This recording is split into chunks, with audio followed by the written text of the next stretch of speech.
पढ़ाकू ननद की गंवार भाभी। सुहानी अनपढ़ गंवार थी और उसका पूरा ससुराल भी उसी की तरह अनपढ़ और गंवार था। पर सुहानी की ननद दिया को पढ़ाई करना बहुत अच्छा लगता था और वो इकलौती थी जो अपने घर में पढ़ाई कर रही थी। ऐसे ही एक दिन दिया अपने कमरे में पढ़ाई कर रही होती है, तभी वहाँ सुहानी आकर उससे कहती है, अरे दिया, तुम अभी तक पढ़ाई कर रही हो, सोना नहीं है क्या? नहीं भाभी, सर पर एग्ज़ाम है। मेरी तो रातों की नींद उड़ी हुई है और आप मुझे सोने के लिए कह रही हो? अभी तो मुझे बहुत पढ़ना है। आखिर क्या करोगी इतना पढ़ लिख कर? करना तो चूल्हा चौकाई है ना। और वैसे भी हमारे घर में कौन है इतना पढ़ा लिखा? भाभी, घर में कोई पढ़ा लिखा नहीं है, इसीलिए तो मैं पढ़ाई कर रही हूँ। घर में किसी का तो पढ़ा लिखा होना ज़रूरी है ना। पर तुम्हारी इतनी पढ़ाई करने से हमारा क्या फ़ायदा? तुम तो अपने ससुराल चली जाओगी। यहाँ तुम्हारी पढ़ाई में सारा खर्चा तो तुम्हारे भैया उठा रहे हैं। वैसे भी लड़कियाँ जितनी कम पढ़ी लिखी हो उतना ही उनके लिए अच्छा होता है। वो क्यों भाभी? अरे ताकि शादी जल्दी हो जाए।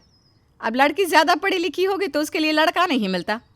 और तुम पढ़े लिखे लोगों में ना एटीट्यूड भी बहुत होता है कि अपने से कम पढ़ा लिखा लड़का नहीं चाहिए, ये वो पता नहीं क्या क्या।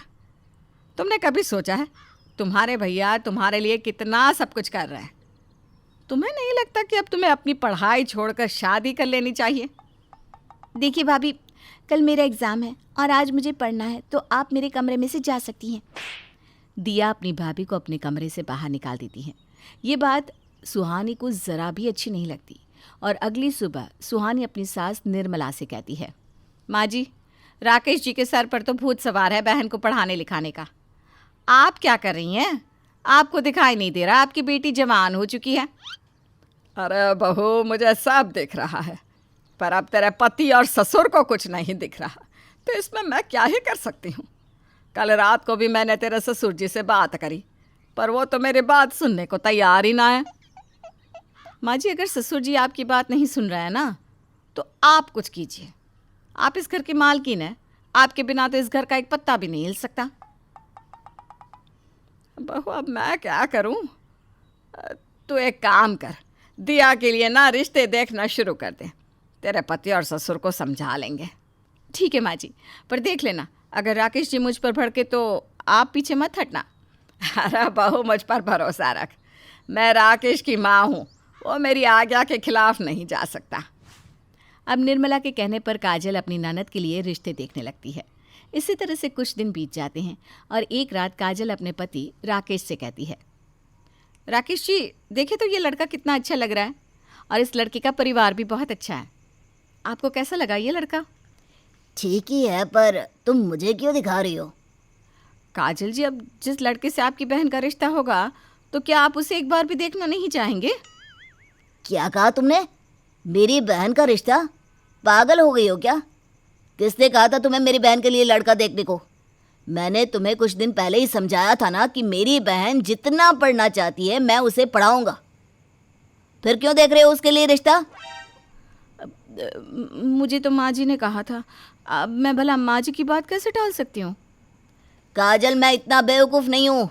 मुझे सब समझ में आता है कि तुम क्या कर रही हो और क्या चाहती हो, समझी? इस तरह से राकेश काजल पर बहुत नाराज़ होता है। अपने बेटे की नाराज़गी देखकर निर्मला भी बात से मुकर जाती है, जिस वजह से राकेश और काजल के ससुर काजल को खरी खोटी सुनाते हैं। माँ जी, आपने कहा था ना आप मेरा साथ देंगी, पर आप तो सही समय पर ही बात से मुकर गई। माफ़ करना बहू, पर घर का माहौल ही कुछ ऐसा हो गया था कि मुझे अपनी बात से मुकरना पड़ा। पर तू फिक्र मत कर, आज नहीं तो कल मैं अपनी बेटी दिया की शादी करवा कर रहूँगी।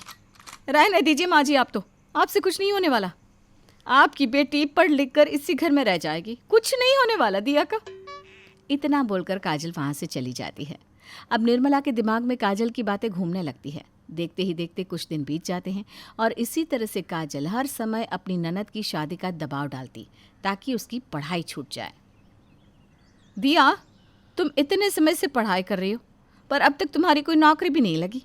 सारी जिंदगी पढ़ाई करती रहोगी या और भी कुछ करोगी? भाभी, आपको अभी जितना बोलना है बोल लीजिए, पर याद रखना एक वक्त आएगा जब आपकी बोलती बंद हो जाएगी।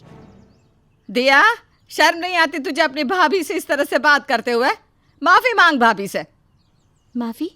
किस बात की माफी माँ? भाभी ने जो कहा वो सब गलत है और मैं भाभी की बातों को और इग्नोर नहीं कर सकती। अच्छा, तो तुझे अपनी भाभी की बातें गलत लगती हैं? तब बता क्या गलत कहा तेरी भाभी ने? अरे क्या करेगी इतना पढ़ लिख कर? लड़की का असली घर उसका ससुराल होता है, और जो लड़की अपना घर ससुराल नहीं संभाल सकती वो जिंदगी में कुछ नहीं कर सकती। इस तरह से निर्मला दिया को खरी खोटी सुनाने लगती है। अपनी माँ की बातें सुनकर दिया को बहुत बुरा लगता है और वो रोती हुई अपने कमरे में चली जाती है। अब इसी तरह से कुछ दिन बीत जाते हैं और राकेश अपने पिताजी के साथ किसी काम से शहर से बाहर जाता है, और इसी बीच काजल और निर्मला सूरज नाम की लड़की को घर बुला लेते हैं। आइए आइए बहन जी, आइए बैठिए, नाश्ता पानी कीजिए। आने में कोई परेशानी तो नहीं हुई ना? नहीं नहीं, सब ठीक ठाक है।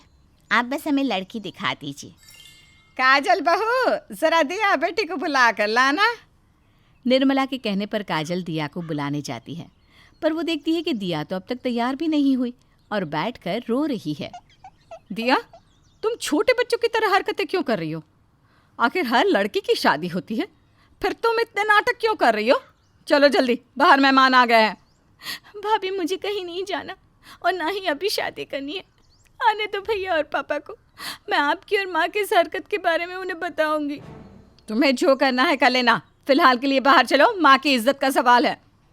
काजल दिया को ज़बरदस्ती बाहर ले जाने के लिए कहती है, पर इसी बीच राकेश अपने पिताजी के साथ घर आ जाता है और घर पर आए मेहमानों को देखकर हैरान हो जाता है। निर्मला, कौन है ये लोग?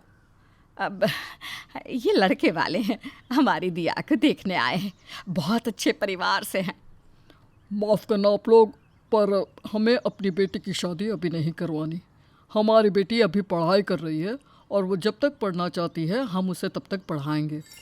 दिया के पिता घर आए सभी मेहमानों को वापस भेज देते हैं। अपने पिता और अपने भाई की आवाज़ सुनकर अब दिया भी रोती हुई बाहर आती है। दिया की आंखों में आंसू देखकर राकेश और उसके पिता का गुस्सा 7वें आसमान पर पहुंच जाता है। काजल, ये सब कुछ क्या है?